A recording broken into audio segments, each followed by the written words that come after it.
What's up, everybody? Welcome back to the YouTube channel. I hope everyone is well. I'm great. Thank you for asking. This is the final video you're going to see in Canada, which is crazy. I'll already be somewhere else by now, but we're in Canada still right now. And I'm going to just talk you through how I'm going to build an Olympia level back shot. That is the session today. Everything from hamstrings, glutes, lower back, into the upper back, and obviously the full back as a whole, because that is probably one of my weakest shots I want to bring up, so we have an entire day designed for that. And that is something that you can start thinking about within your own training. So first up, seated hamstring curls, 3 sets, intensity's back, feeling a little bit better, so let's get into it. I'm still...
So we've got that first exercise, lying hamstring curls. Now the reason why I do lying hamstring curls first, or seated hamstring curl, doesn't matter too much, is just because that's where I want my emphasis to be.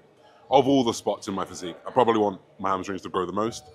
So we do something that's called the priority principle. We just prioritize what we want to grow the first, right? You want to do incline chest first? All right, well, you need to do incline chest first. You want upper back first? Probably need to do your upper back first, right? You've got more energy available, you can be more efficient with it, and you can just be a bit more accurate, right? That's why I do those hamstring curls first. Also, hamstring curls, relatively, pretty single joint movement, right? You're not multi-joint moving. It's pretty low impact. You're not building a lot of fatigue, so it's not taking away from the next exercises. That's why I can handle 3 sets there. So that's what I'm going to do for my hamstrings today. We'll touch maybe a little bit kind of in an exercise later on. But for now, we're going to go into a big lat bias pull.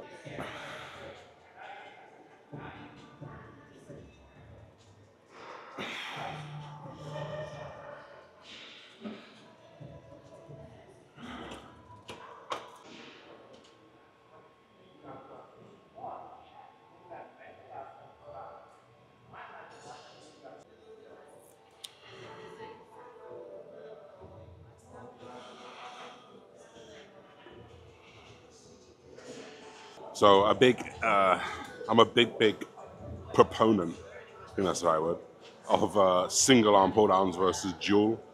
I think when you're doing a dual, you kind of get stuck here. And like, I want to kind of go there, right? That's quite hard. So, and also on the other side, I get stuck here, whereas if I could do single arm and almost lean into it, you know, maybe I'm being pedantic, but a couple of inches here or there. A couple of inches matter sometimes, guys and girls out there. So I always prefer to do it single arm. I'm going to do this Nautilus, and one thing you're going to notice is I am going to reach up, and I am going to come down. I'm going to be thinking about this arc, because that lat just wraps around the spine and pulls the shoulder down, but also allows it to come forward. Yeah, all right, maybe you take a minuscule bit of tension off that lat, but you are getting a further extension, and I think more bang for your buck doing it like this. So take note of the form for this, take note of the control, take note of the intent as well. So.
Hi guys, so we're going to move on to like an upper back bias row.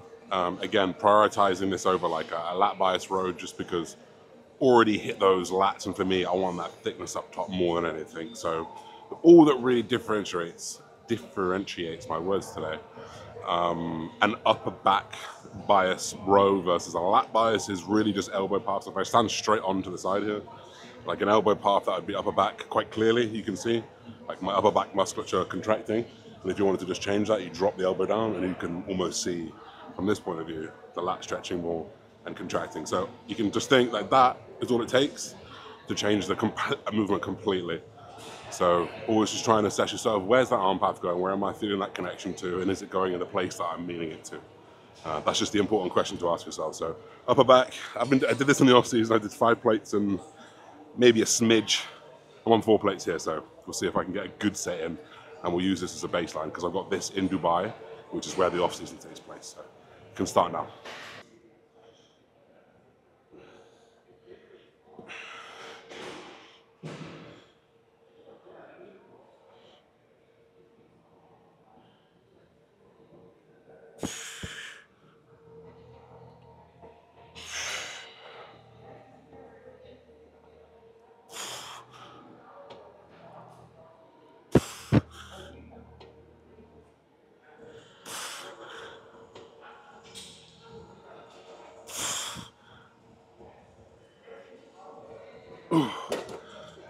Yeah, 10 reps. Whew. They're really good contractions. So one thing you can always do out of any fat loss phase, big phase where you lose a bit of strength, reset that form. Such a good opportunity to reset that form. Forget the ego, leave it at the door. Big contractions, wait till that gets to 5 plates.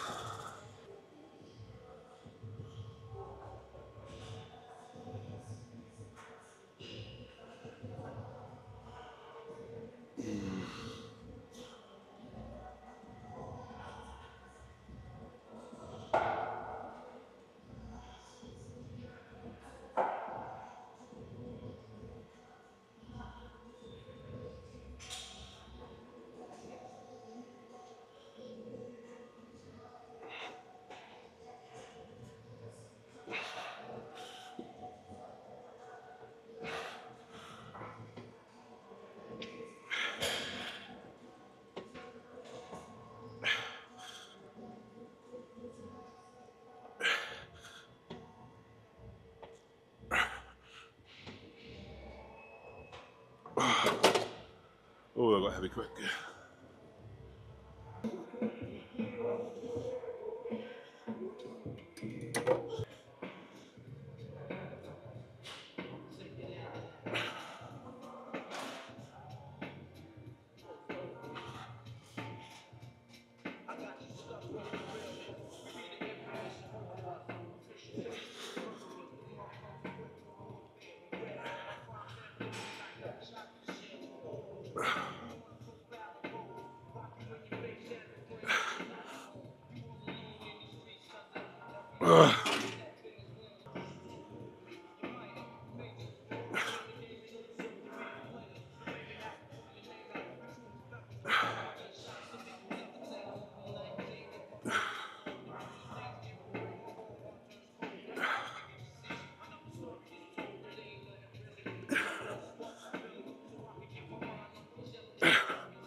So similarly, with the kind of the reaching effect that we've been talking about with the pull downs and also the rows, doing the same thing, right? Thinking about, you can probably see it because I'm a little bit lean at the moment, but when I put my arm forward, you can see the shape of my lat. You can see it actually wraps around.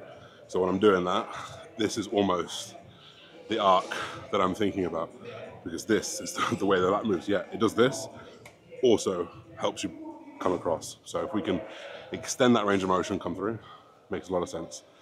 That's back done, a couple sets on each. I'm smoked, I'm full. Again, I'm still in a bit of a recovery period, so a couple sets for me is more than enough. Ready to ramp that up when the gear goes up and food goes up. So biceps now.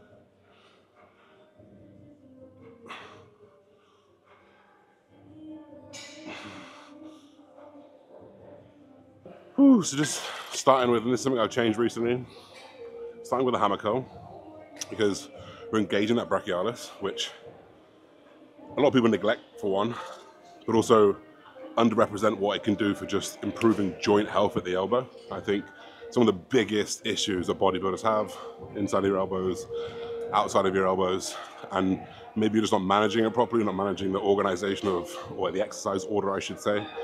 And ever since I've switched, like right now, I've got a nice pump right around my joint, which means there's a lot of fluid in there, which means it's nice and supple right now. It's just preparing ourselves to load a little bit more directly through the joint. We talked about this kind of stuff with chest, you know, doing extensions before or hamstring curls before squats, just thinking about that joint, and I just thought, why am I not doing that for biceps? Well, now I am, and I've just found that the inflammation, the pain that I've got in my elbows, it not only is reduced, but almost completely gone, and I was getting it quite bad in prep, obviously getting leaner, so just switch to hammers first, and let me know you're on.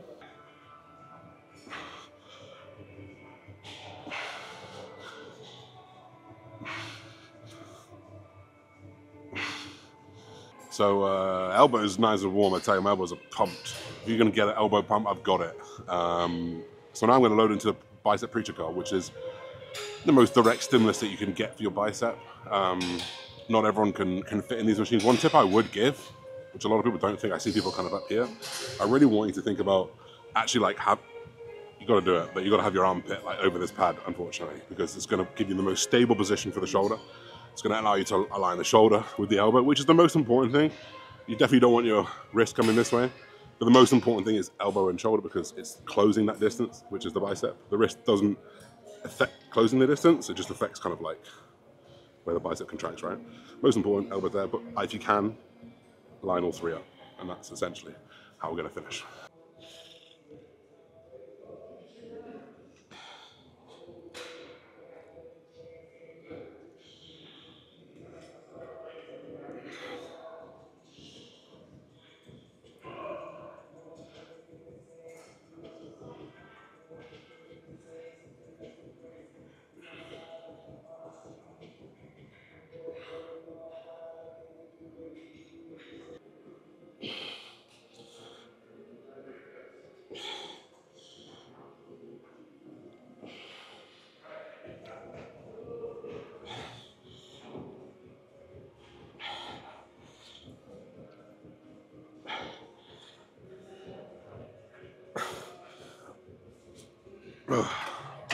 It's gonna have to do. Oh, very nice. Wow, this is an incredible machine. This is literally solved my problems. Alora was just saying how there's some new boob builders in here. I was like, all right, let me have a look. This is real cool. This is a hyperextension, which is what I was going to finish up with after my biceps. Glutes, hamstrings. The issue has always been, what can you hold? Or how far away is this machine from a dumbbell? this has got it built in. So we're gonna load this up. I can probably do some heavy sets, which I've never done on here before. So a couple of sets on hyperextensions, glutes, hamstrings again, right? A little bit of hamstrings, they are extending, but my main focus here is glutes. Yeah, I get a soggy bum, I get a flat bum. They definitely weren't bad, they were still striated, but the issue was like, there was too much skin for how little muscle there was. So I need to build more muscle, get it closer to the skin so the striation's a little bit deeper. So, and then we'll team no soggy bum after this session.